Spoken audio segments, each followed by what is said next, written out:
Most macaroni and cheese recipes are gut disasters. They have gluten, dairy, an inflammatory bomb disguised as comfort food. And the result is tired bodies, cranky kids bouncing off the walls, and a digestive system that is waving a red flag. But today, I'm flipping that script because this creamy, dreamy mac and cheese is a protein-rich, so it's not a carb bomb. It's packed with gut-loving ingredients that boost metabolism, support immunity, and fuel the growth of microbes like Akkermansia, which are little powerhouses linked to fat burning, gut line strength, and better blood sugar control. So it is gluten-free, it is gut-boosting, it's got prebiotic fibers that feed your good gut bugs, and immune-boosting microbiome-approved ingredients. It can easily be dairy-free or very low lactose, so no one misses out. And yes, even the fussiest eaters will be back for seconds. So this isn't just a kid's meal makeover, by the way. It's a full-on adult upgrade because a lot of these ingredients or the swaps means you're getting 20 to 25 grams of plant-powered protein per serve, nutrients to support immunity for the little ones, but also hormone balance, digestion, and metabolism. So it is a win-win for everybody.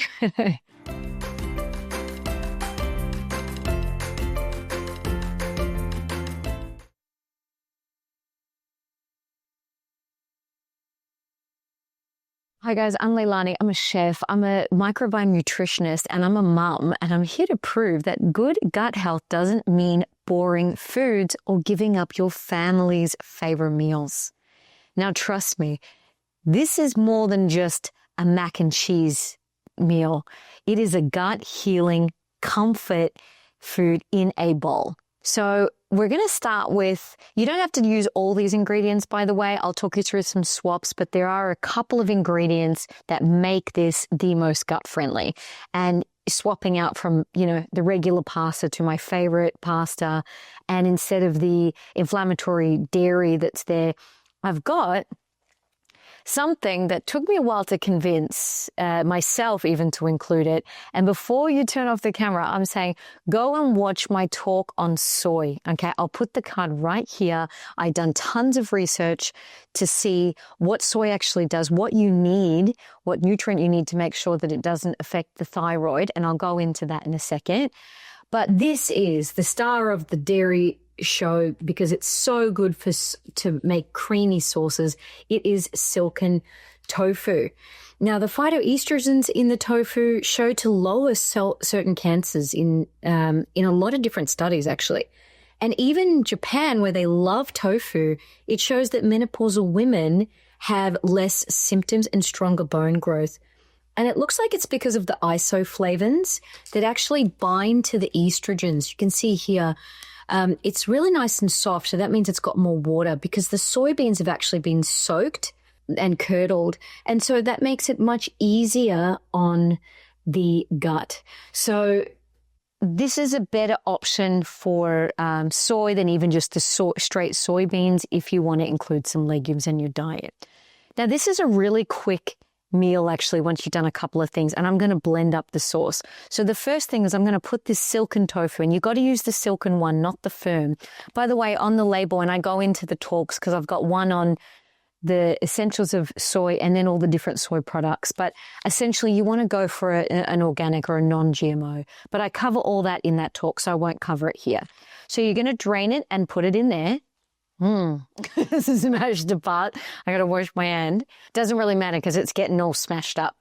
Now, the next part of this, these are two, or at least two really good gut health ingredients. And one of them, they're both in here, but they look the same. So one of them is onion and the other is garlic. So I've cooked them in coconut oil, and I'll get to that in a second. But the onion is good because it has fructooligosaccharides and quercetin. So this is a really strong antiviral. So a lot of the components of this antimicrobial, antiviral, we know kids get sick all the time. So this stuff is actually boosting their immune system. Now the onion, and not the onion, the garlic that looks like onion, check it out. These are big chunks right? And this is elephant garlic. I'll show you in a sec what that looks like. But you can see I've just really roughly chopped it because we're blending it. And I've cooked it with, you can use a butter if you want, but I'm trying to keep this as dairy-free as possible. So I use a coconut oil. You can roast it in the oven or put it in a pan. It's really simple. I just put it on and then came and went every now and again. So you want to do that to build some flavor. Now, the other thing in there is the capsicum, okay? And capsicum's great because it's also got immune-boosting vitamin C, iron, and antioxidants. Now, the thing about the capsicum is if you've got bad gut health, and I'll show you, a lot of people can have a hard time with the skin, okay? Now, you're not going to peel all the skin off. There's two ways around this. You don't have to put it in. You could get paprika, just kind of like a sweet paprika, and put this in for it kind of makes the color is one of the bigger parts of having capsicum in there. But you could also use roasted capsicum in the jar. So you're going to cook that and then put it into the blender.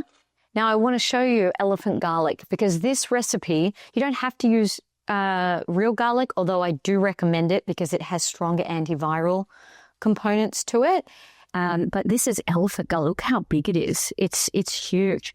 So garlic has inulin and allicin, which is a very strong antimicrobial component in it. And so you just basically, I just smash that up and put it into there and cooked it, and now it's going to go in there. But you could also use garlic powder. If you're just doing a really quick version of this, that's going to work too. So moving along, this is kind of the base of it, okay? So the other stuff are small bits and pieces like pepper, okay? Now this might sound funny. Without the pepper, it doesn't feel the same. Now, I'm going to eat this myself, and my son likes kind of spicy food, so I'll put a ton in. It tastes better with more.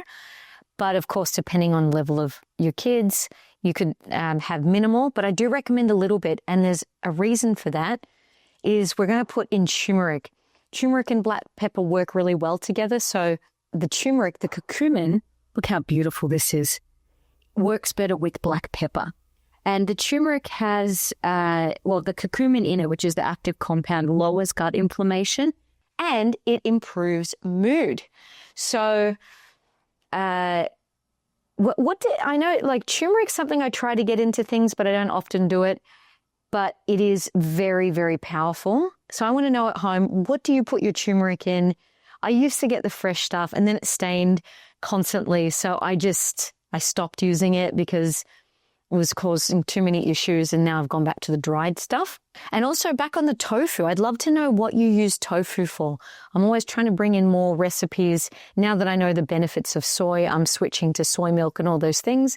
So I'm going to use more soy in my food, in my cooking. But in saying that, there is good soy and bad soy. So go and check those talks out. I'll put the other one with the best soy products because one can harm you and the other can help you. So moving along.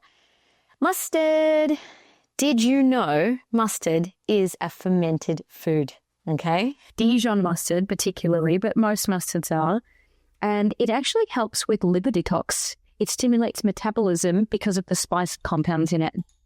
So you don't actually really taste the mustard. Of course, you can omit that if it's like your kids are really sensitive, but it does add a little layer of flavor to it. So you could start without that in your first go and then build onto it in your second round. We're going to put salt, and I talked about the nutrient you need when you're eating soy, and it is iodine. So I've got an iodized sea salt there. I do recommend that. That can be a problem. If you're iodine deficient and having soy, it can really throw out your thyroid because they compete for the same pathways. So I'm going to put that in. I also put a lot of salt in the pasta, which I'll get to soon because this is one of the other super gut-friendly ingredients you have to make it gut-friendly. That'll be coming out shortly. Now we're going to move on to nutritional yeast. And if you watch my channel a lot, you will know that I love this stuff. Okay, so nutritional yeast, I love it because it's got the B vitamins for energy, but also mannans, which moderate the gut immune response.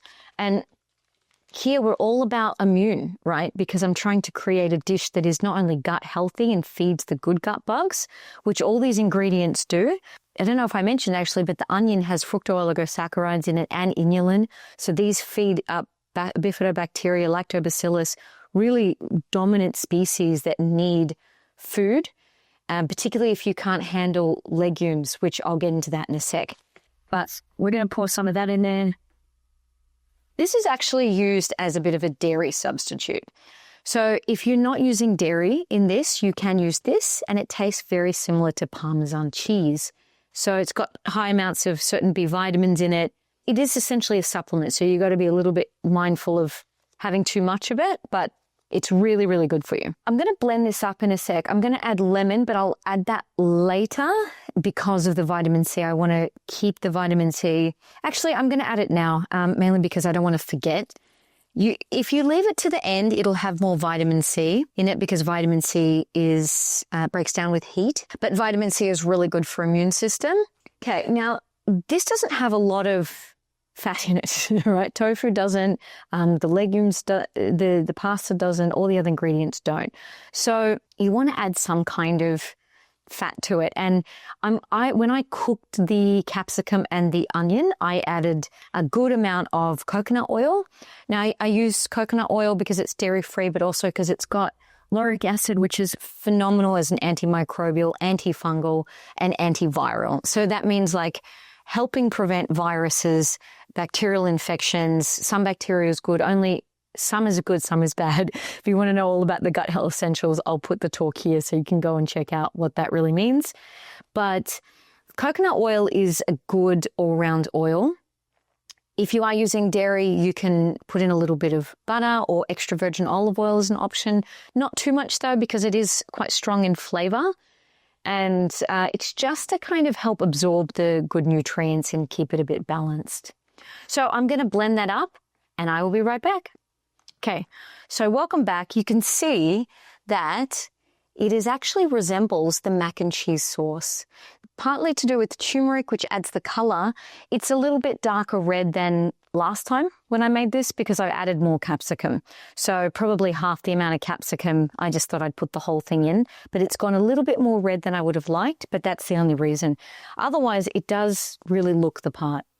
Now, all I'm going to do is I'm going to take my pasta. Now, I've cooked this already, and I want to show you, I've got beans, I just added it, peas rather, I've added it to the cooking water after, and I've got my favorite pasta, which is one of the major stars of this mac and cheese. You got to have this if you want it to be gut healthy.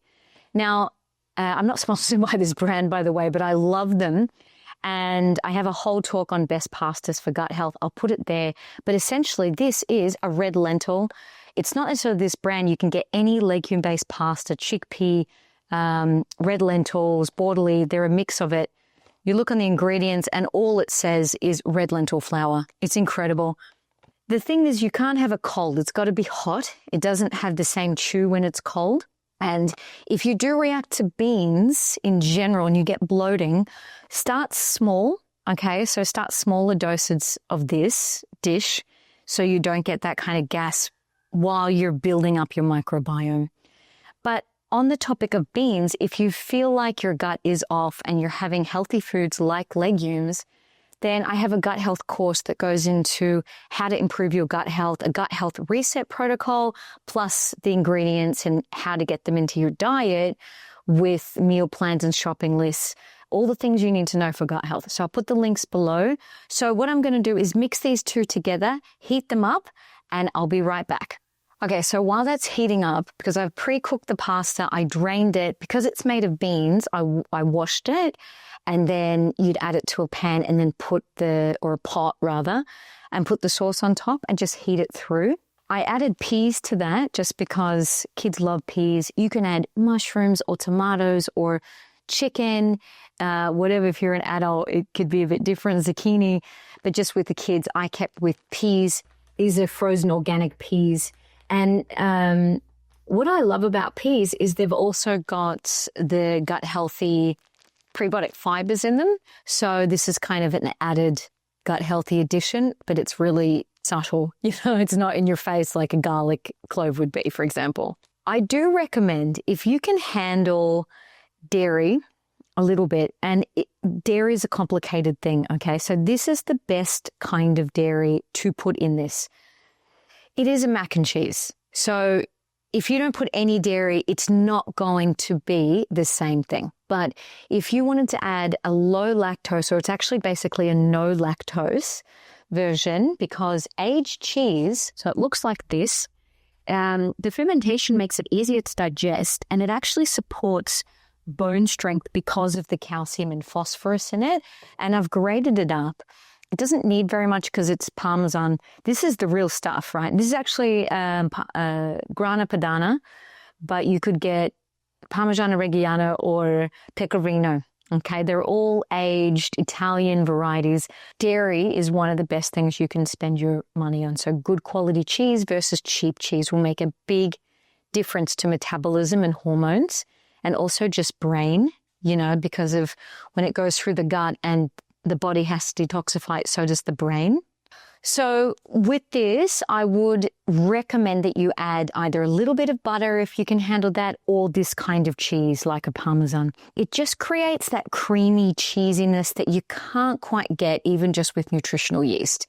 So that's the final ingredient in this. I'm going to plate it up and I'm going to show you. All right, guys, here we have it. Gut healthy, immune boosting mac and cheese, the little bit of Parmesan right there. Gorgeous, gorgeous. I actually put the Parmesan through it and then heated it so it became a bit creamy.